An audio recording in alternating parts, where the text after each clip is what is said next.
உங்களை 1 மணி நேரம் கடைக்கு வந்து தொடச்சு கொடுத்துட்டு போங்க தான் சொன்னேன். நீங்க நாள் முழுக்க இங்கேயே இதையே பண்றீங்க. எனக்கும் என்ன ஆசையா, வீட்டுக்கு போக முடியாதே, சாயந்தரம் ஆகணுமே. ஹலோ, என்னம்மா பதிலே காணோம்? அதில்ல மேடம், நான் இங்கே ஃபுல் டைமும் வேலை பார்க்கட்டுமா? கடையெல்லாம் சுத்தம் பண்ணி புடவையெல்லாம் அடுக்கி வச்சு ஸ்லாப் எல்லாம் தொடப்பேன் மேடம். வர்ற கஸ்டமருக்கு டீ காஃபி எல்லாம் போட்டு தருவேன். அப்படி செஞ்சா நிறைய கஸ்டமர்ஸ் திரும்ப திரும்ப கடைக்கு வருவாங்கல்ல மேடம். நான் இங்கே ஃபுல் டைமும் வேலை பார்க்கட்டுமா? இந்த ஏரியால எனக்கு லாபமே நிறைய வராது.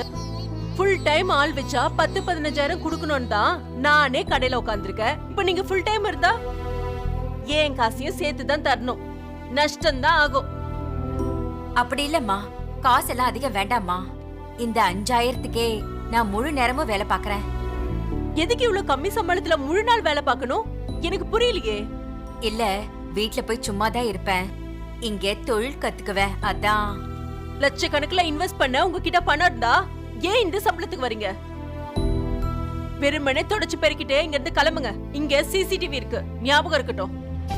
போங்க, போய் வேலையை பாருங்க.